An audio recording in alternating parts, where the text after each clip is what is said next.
Alright, ladies and gentlemen, today I'm working on a little palm ratchet. I think that's what these are called. Doesn't matter. This is a 1/4 inch. I've been looking for one of these for a few years now. Anyways, it's stiff. It switches here, but doesn't turn here. I think it's just dirty and dry.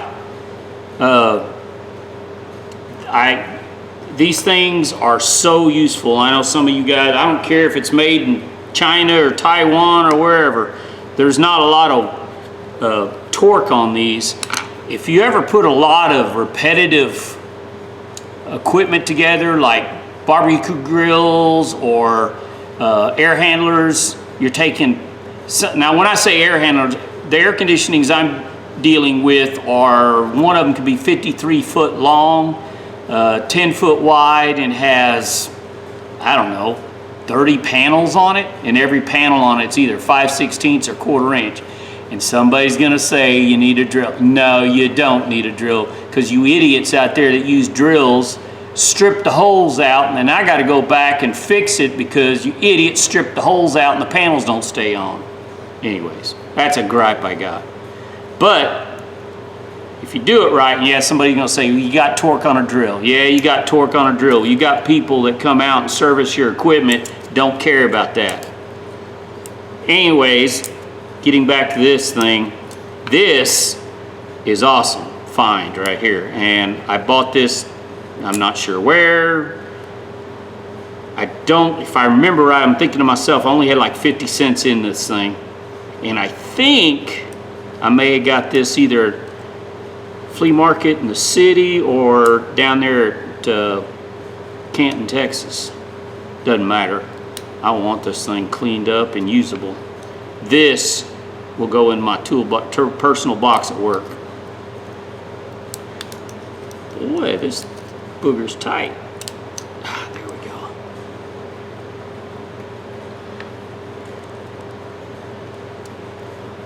Yeah, not very often I get excited for a piece of tool, but this is a tool I will definitely use.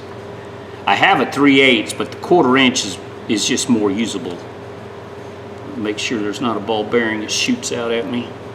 I've never had one apart. Oh yeah, look how dry and rusty it is.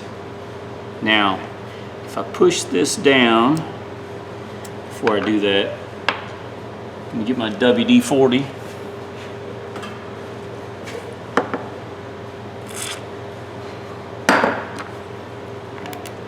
If I push that ball bearing, this should go past, maybe. Should it go past? I should be able to take this completely apart. Maybe not. Let's see if it'll turn this way. Push the ball bearing completely down.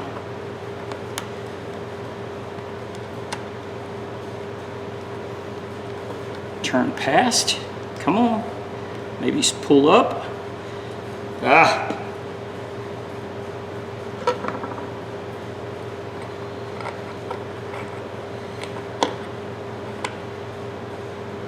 Oh, I thought I had it there for a second. Might just pull straight up.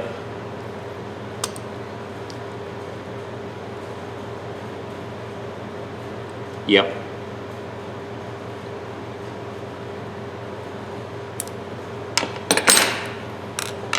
There we go. Now, there should be a pin right here. See that little pin? Come out just like that.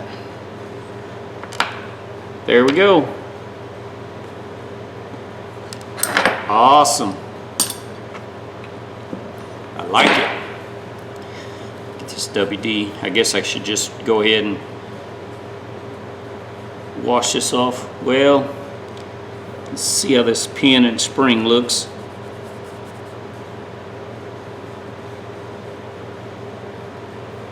Actually not bad. I might be able to clean that up with the fiber wheel on the Dremel. Alright, I'm going to put this on the magnet so I don't lose this. Might as well put the pin on there too. A little carburetor cleaner here.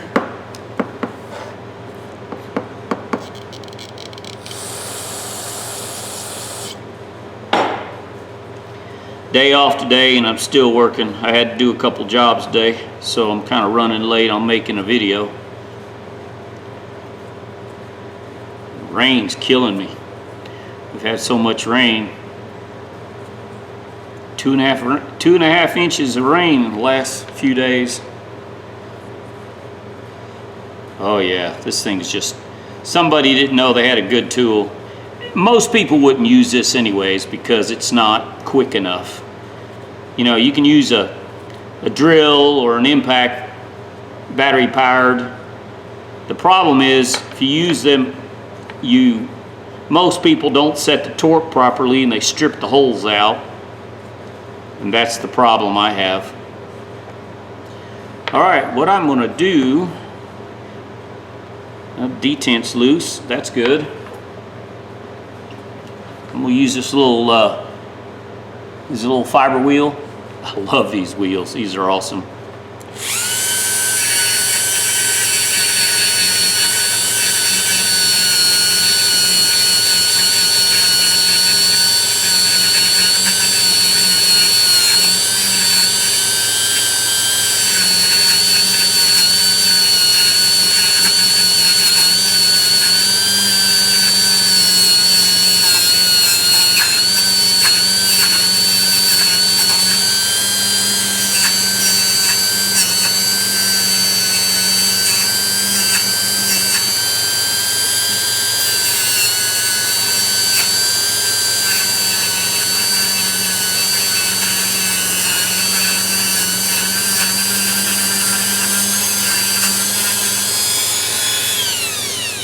Oh, sorry, focus. See the difference? That fiber wheel does such a good job. Look at that, you can see the difference. All right, let me finish cleaning this up with this fiber wheel. And then, let's see, it goes back together this way, right? Sorry, I have to remember how to put it together. Yes, this way, okay. Can't go this way. Nope. All right, finish cleaning this up and then I might polish this a little bit. Be right back.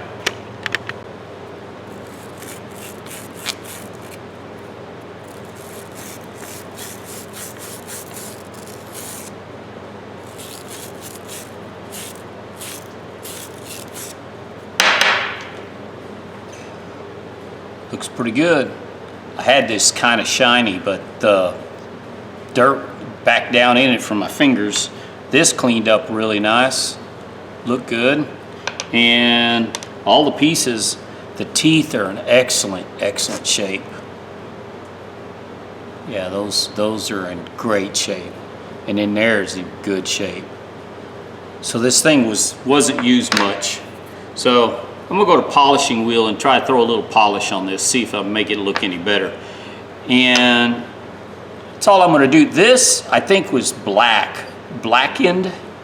I don't know how they did it, but it might have been paint. But it didn't come off like paint. I don't know how to explain it. I know there's a lot of different things they do in assembly line work. I've painted with electricity. I don't know how to, it's like a static charge. You hang the metal items on this metal assembly line, and it goes through a paint booth, and the line is charged positive and the paint's negative, something in the air, and it attracts it. Beautiful paint job. I've seen some of the best paint job I've ever seen comes out of a paint booth like that. I'm not sure the physics or the mechanical part of it, but I have done it. I changed the 55-gallon drums of paint. I ran that line for a while. Anyways, that might probably how they did this, but I'm just going to leave it like that. Anyways, let's go to the polishing wheel.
All right, ladies and gentlemen, that's all I'm going to do. That looks pretty good right there. It's not the perfect polish job, but I don't care. It's going to be a usable tool. I just wanted to show you in real time. Doesn't take very long.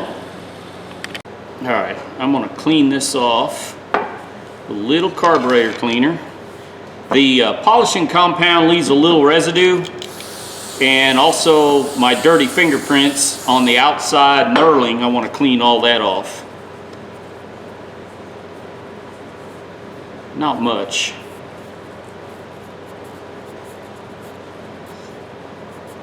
It's the only thing I don't like about the knurling. It tracks dirt and holds it.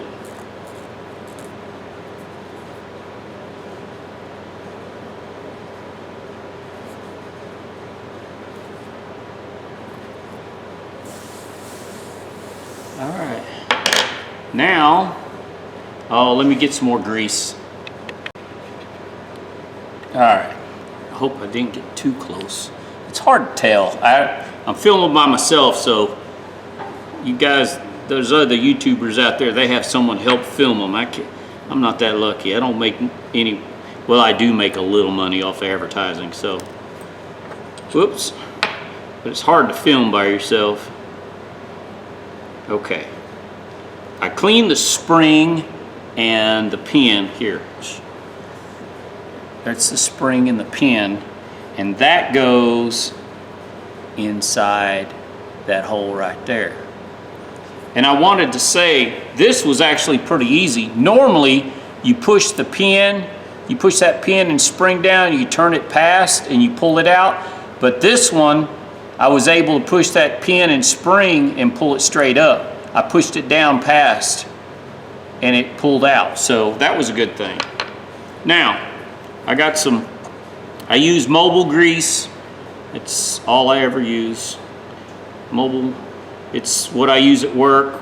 Been using it for 30 plus years. So like I tell you guys, if you find something you like, use it. Don't, until someone can prove it's something better, stick with what you like. And this is a product. I've got motors that have been running since 1991. Never been rebuilt, so obviously this stuff works.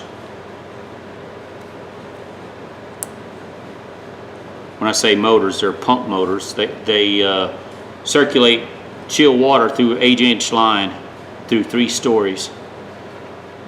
There's some big pump motors. See how that goes in there? Just like that. Then, what I need to do before I go any further,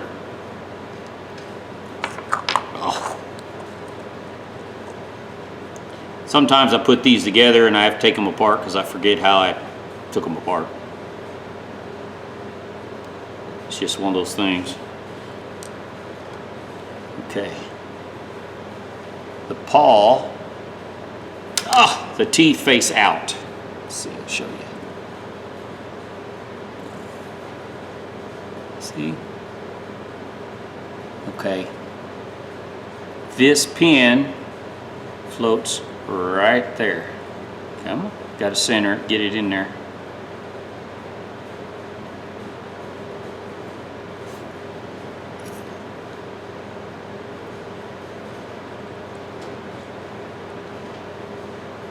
Now I'm having difficulty getting it in. Well, should go right there. Now I got it too far back. There it goes. Now I got this thing twisted just there. Go in all the way down. Come on, go in the bottom. I got to move it around just to get it in there. If you look, I've got the bottom in too far, so I need to push out just a little bit, push that pin in. Come on, all come together. Well, there. All that trouble for that. Okay, now this, all you got to do is push that pin down. I'll take a little tiny screwdriver. See that pin? Push that pin down. Come on. Like that.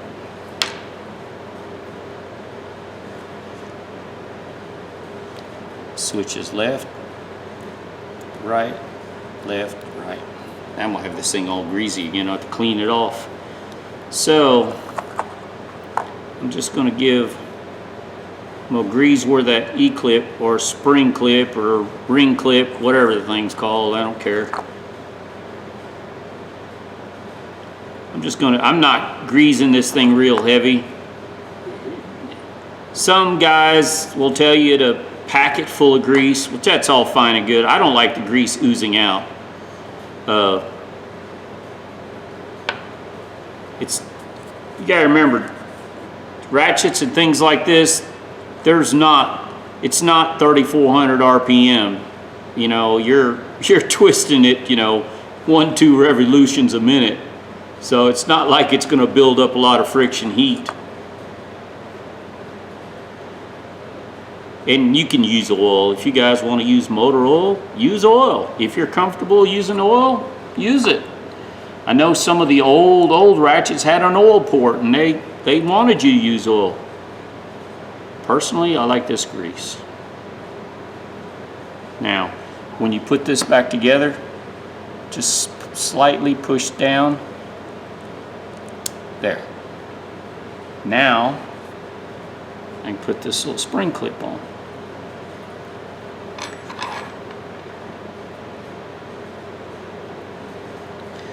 Okay, if you find one of these, I tried to clean it the best I could with the Dremel and that fiber wheel, but it's hard to open this clip up and get in between and get all the rust out. But if you find one of these things, you'll use it, trust me.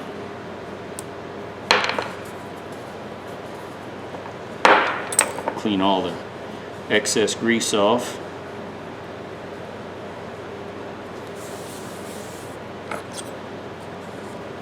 Put my tools off the side. Oh yeah, look. Oh yeah. Cheap, inexpensive tool, kind of gimmick. But I'm here to tell you guys, if you have a lot of things, here. Okay, 5/16. This is what I'm going to use it just like this. Perfect little ratchet for taking covers off ACs, generators. Yeah, you just don't know. And a lot of my ACs on my buildings, see, I think the oldest unit that's still operational, that's inside, and it's about the size of a pickup truck. I think it was installed in 57 or 58, still operational, and it uses 5/16 nuts on every panel, everywhere. So this will save me time and make me money. And somebody's going to say, well, use a drill. You cannot use a drill. You can take a drill, take them off, but you can't use a drill, put them back on, because if you strip the holes, power goes down or something happens to the unit, power goes off, you go in there and all the panels fell on the floor because all the screw holes are stripped out because somebody used a drill and stripped the holes because they didn't set the torque. Trust me, I know. Because there's idiots out there that use a drill on everything, either break the screws or strip the holes out. So, yeah, I got a gripe about that. Anyways, for me, cool little tool. It will be used. I have a 3/8 and I don't use it much at all compared to what I will use this. This was handy. Right here, number 10 and a 5/16. Maybe a 3/8. I'll keep handy with this. I might make I've got these little baggies that I keep certain tools in, and this probably go in that. All right, ladies and gentlemen, no name, don't care. Excuse me. I don't care. This doesn't need a lot of torque. It's well built, doesn't have a lot of play. It has a little play this way, side to side, but it's not from wear. It looks like just the way it was designed, but that doesn't hurt the function. The teeth is in good shape. Overall, it's pretty well built. More than likely Chinese. There's no date code, no stamp, no name on it. Usually if there's no name on it, it's Chinese. I have found a lot of Indian tools off the India market that are not marked. But doesn't matter. Good tool, ladies and gentlemen. There we go. If you find one of these, pick it up. Yep, my socket's rusted on the inside, I just noticed. Yeah, these are handy, and probably got 50 cents in this. I don't even know if I have that much. I may have a dime in this silly thing. All right, that's enough. Ladies and gentlemen, give me a thumbs up, thumbs down if you like the video. And if I'm working in the shop, I'm making a video. You guys can watch it if you want. Somebody might get something out of it, and some of you guys may not. I gotta look this up. I think Snap-on made one of these, but I think it's marked up here. Anyways, y'all, I'm talking to myself now. Y'all have a good day.